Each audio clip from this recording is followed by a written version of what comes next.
Alors on se retrouve pour la partie 2 du tissu musculaire. Alors pour les objectifs de cette partie, c'est s'initier au mécanisme de la contraction musculaire, connaître le niveau d'organisation du muscle squelettique et différencier entre les différents types de cellules musculaires. Alors pour le plan qu'on va suivre, je vous rappelle qu'on est toujours au niveau du tissu musculaire strié squelettique. On va parler de façon brève du mécanisme de la contraction musculaire, de la régénération de ce tissu musculaire, des gaines conjonctives qui l'entourent et de son niveau d'organisation, avant de passer au tissu musculaire cardiaque et au tissu musculaire lisse pour discuter de leurs particularités, notamment par rapport au tissu musculaire strié squelettique. Alors, le mécanisme de la contraction musculaire, donc de façon très résumée, quand l'influx nerveux arrive au niveau de la plaque motrice, et quand on dit plaque motrice, ça veut dire la jonction neuromusculaire entre la fibre nerveuse motrice et la membrane cytoplasmique de la cellule effectrice motrice qui est le rhabdomyocyte. Cet influx nerveux va se propager le long de la membrane cytoplasmique de la fibre musculaire striée squelettique et à travers la membrane dans les systèmes T ou les tubules, et à partir de ces tubules au niveau des citernes. Et les citernes, ils ont un rôle très important dans la concentration du calcium. C'est un réservoir de calcium. Une fois l'influx nerveux arrive à leur niveau, ils vont libérer le calcium directement dans le sarcoplasme en direction de chaque sarcomère, et le calcium va aller jouer son rôle dans la stimulation ou l'induction, si vous voulez, de la contraction musculaire. Là, c'est un schéma qui montre la jonction neuromusculaire appelée aussi la plaque motrice. C'est une jonction entre la terminaison nerveuse et la cellule musculaire squelettique.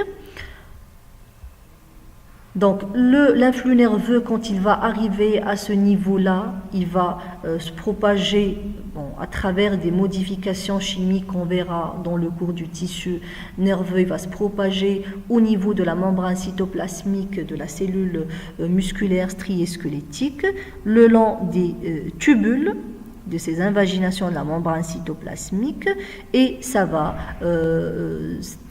stimuler la libération du calcium à partir des citernes directement dans le sarcoplasme au contact des sarcomères pour qu'il y ait de la contraction musculaire. Voilà, donc là ce sont les noyaux qui sont périphériques, et ça c'est l'organisation sarcomérique de la myofibrie. Donc la jonction neuromusculaire de près, donc c'est une synapse. On va voir c'est quoi une synapse, et c'est une synapse chimique. On va voir aussi c'est quoi dans notre cours du tissu nerveux. Vous avez l'élément présynaptique qui est la terminaison nerveuse, donc l'axone avec sa gaine de myéline. Donc là c'est le cytoplasme de la cellule de Schwann, et là son noyau.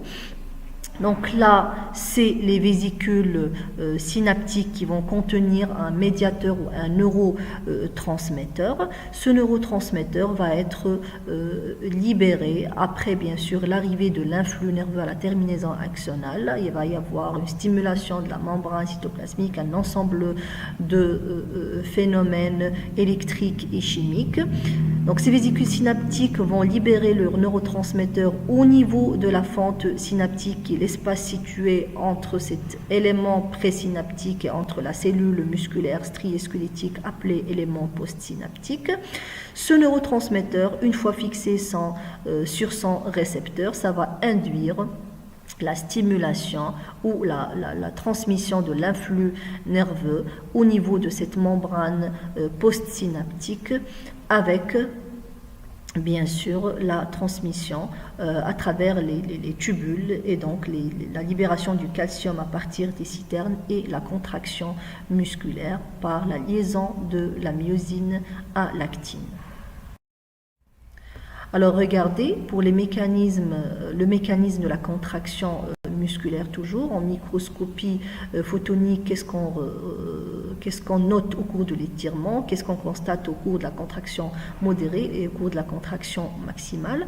Donc notre point de départ, c'était un sarcomère au repos. Regardez, on a cette longueur initiale avec la bande A,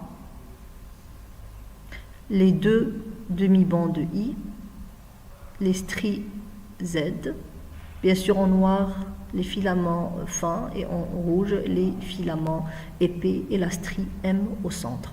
Donc quand on a un étirement musculaire, qu'est-ce qui se passe? La bande A, sachez qu'elle reste toujours constante, pas uniquement dans l'étirement, mais quel que soit aussi le niveau de la contraction, la bande A, elle reste de longueur inchangée. Alors au cours de l'étirement, vous avez les bandes I et les bandes H qui s'élargissent, voilà, par rapport toujours à cette situation de repos. Pendant la contraction modérée du muscle, donc la bande A, elle est toujours de même longueur. Voilà, une longueur qui est invariable, alors que les sarcomères vont diminuer de la longueur totale, de leur longueur totale, car les bandes I et les bandes H vont se rétrécir. Pour la contraction maximale, regardez, il y a carrément une disparition des bandes I et des bandes H, avec la bande A qui reste de longueur inchangeable, et ça va être la longueur de tout le sarcomère. Alors maintenant, pour la régénération de la fibre musculaire striée squelettique, il faut savoir que ça se fait grâce à des cellules qu'on appelle les cellules satellites. Ce sont des cellules qui vont être situées entre la membrane cytoplasmique de la cellule musculaire striée squelettique et la lame basale. Voilà.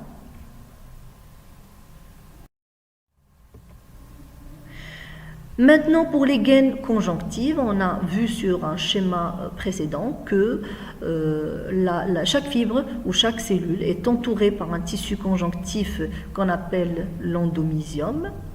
Il est bien vascularisé et innervé.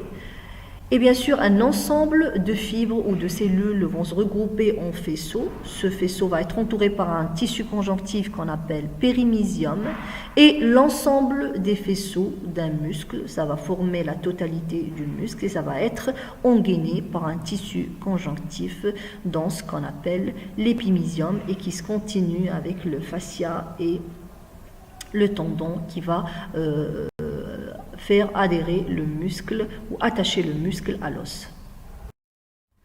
Alors voilà, ici l'os, l'insertion tendineuse, l'épimysium qui est la gaine conjonctive la plus superficielle ou la plus externe. À l'intérieur de ce muscle, il y a des faisceaux, c'est-à-dire un ensemble de fibres musculaires ou de cellules. Donc là, on retire un faisceau. Donc chaque faisceau est engainé par du périmysium.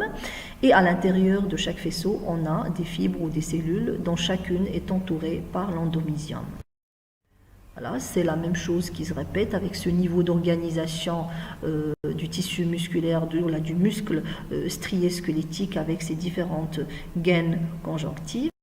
Là, pour ce niveau d'organisation, on a l'organe qui correspond bien sûr au muscle, on a le groupe de cellules qui correspond au faisceau, vous avez la cellule qui correspond à la fibre musculaire, l'organite qui correspond à la myofibrie, la section d'organite qui correspond au sarcomère et la molécule protéique qui va correspondre au myofilament. Donc là, on reprend toujours ce niveau d'organisation avec ce schéma qui montre très bien les différentes gaines conjonctives et l'organisation depuis les myofilaments, c'est-à-dire l'échelle moléculaire ou protéique jusqu'à la forme musculaire ou l'organe, comme on dit.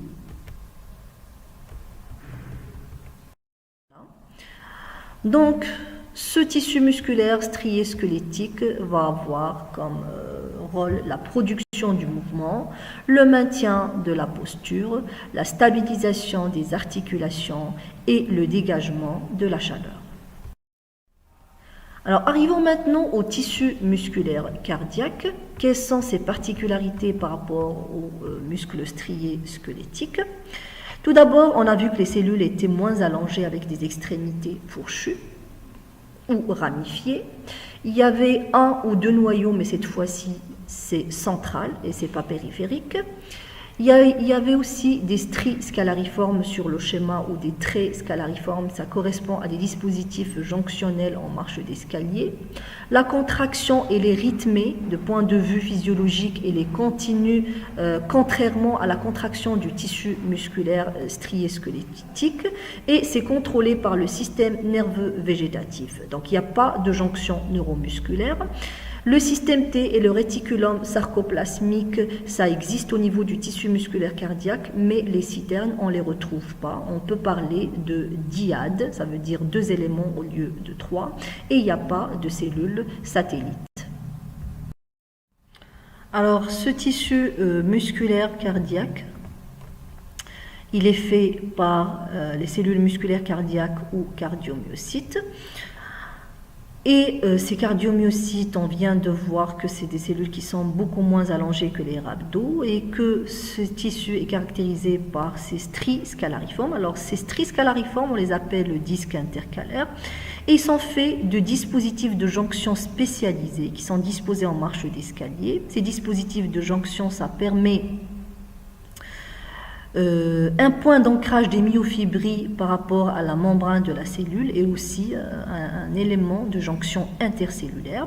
Ça va aussi servir à la diffusion rapide de l'excitation d'une cellule à l'autre. Donc ces dispositifs de jonction vont être constitués de zonula adhérence et de desmosomes pour tout ce qui est adhérence et jonction intercellulaire et de jonctions communicantes, nexus ou gap jonction pour servir à la transmission de l'excitabilité entre les cellules. Voilà, schématiquement, c'est des cellules qui ont des extrémités ramifiées ou fourchues, avec des noyaux centraux. On peut avoir 2 noyaux au lieu de 1, avec cet aspect qui est toujours strié, et ces jonctions entre les cellules, en marche d'escalier qu'on appelle les traits scalariformes.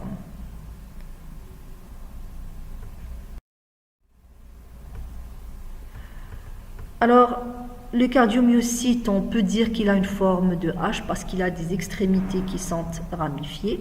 Il est strié, il a une organisation également sarcomérique comme ce qu'on voit ici sur le schéma.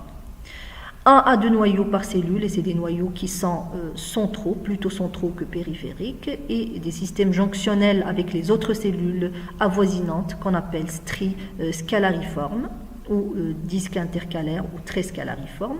Il n'y a pas de triade, mais plutôt une dyade, car on retrouve le système tubulaire. Voilà, l'origine ici d'un système transverse ou un tubule.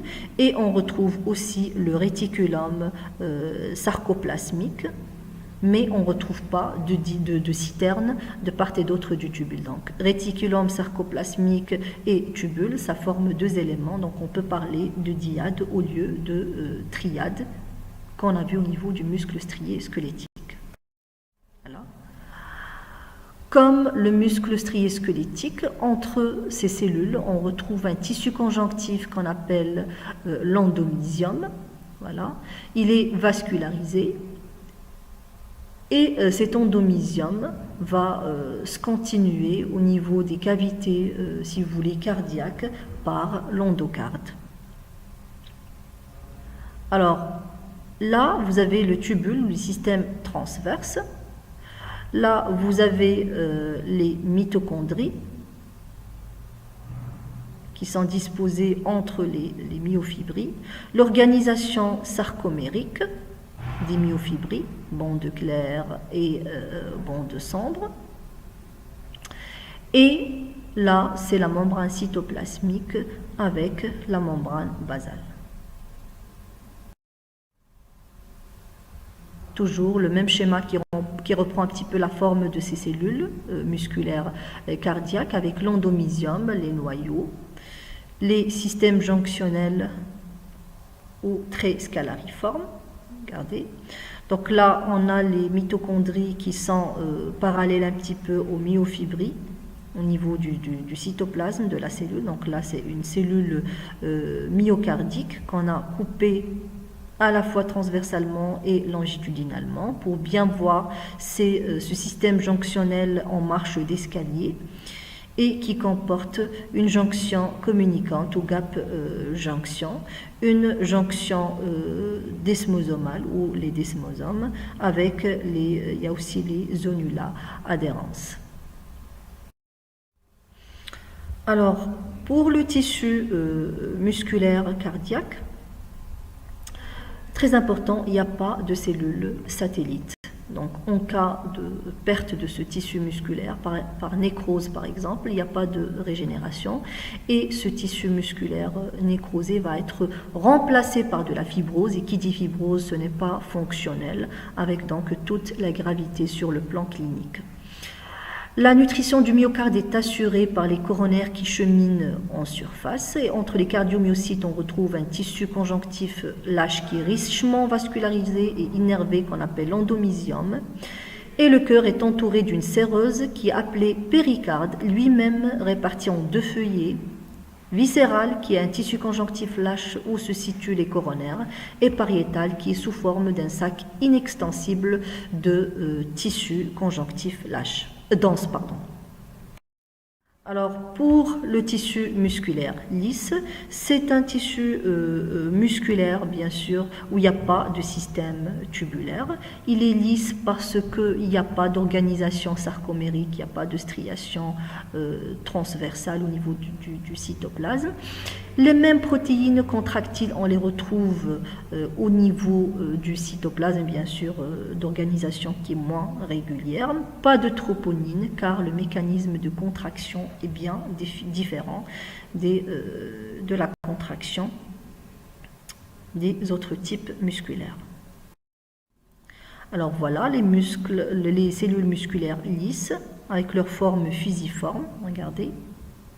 Leurs noyaux qui sont allongés avec des extrémités arrondies, leur cytoplasme qui comporte des protéines contractiles ou des myofilaments, mais sans organisation en sarcomère, il n'y a pas de striation. Et vous avez bien sûr la membrane cytoplasmique avec des jonctions intercellulaires. La membrane cytoplasmique, elle est aussi doublée d'une membrane basale. Donc là, sur ce schéma, on voit bien le muscle lisse en coupe longitudinale avec les cellules qui ont un aspect fusiforme avec leur noyau, le tissu interstitiel entre les cellules et surtout qu'il n'y a pas cette striation transversale en rapport avec l'organisation sarcomérique et qu'on retrouve au niveau aussi bien du muscle cardiaque que du muscle strié squelettique.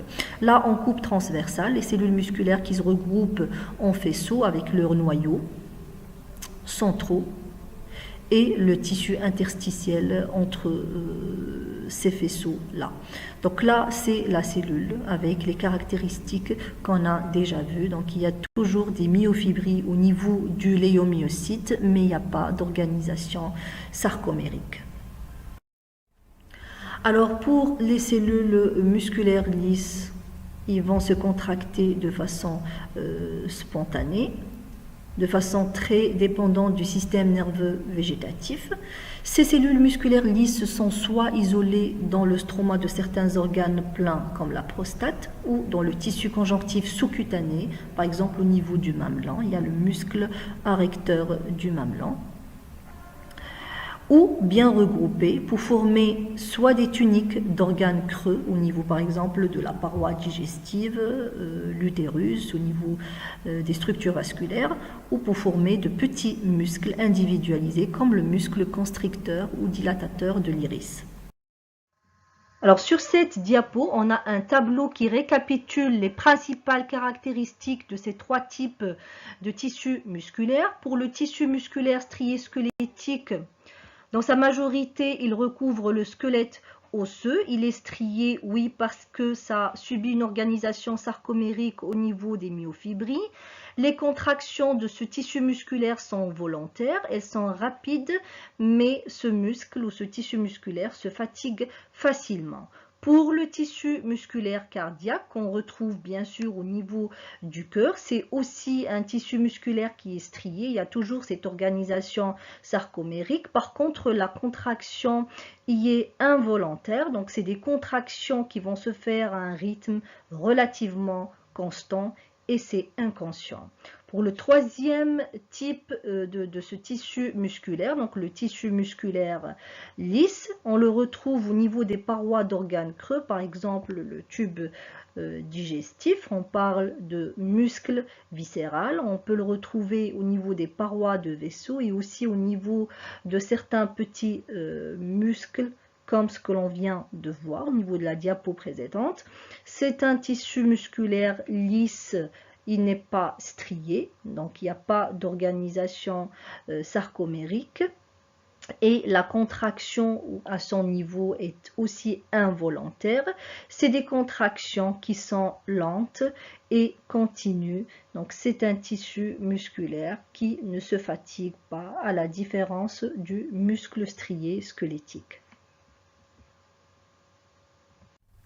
Voilà, je vous remercie.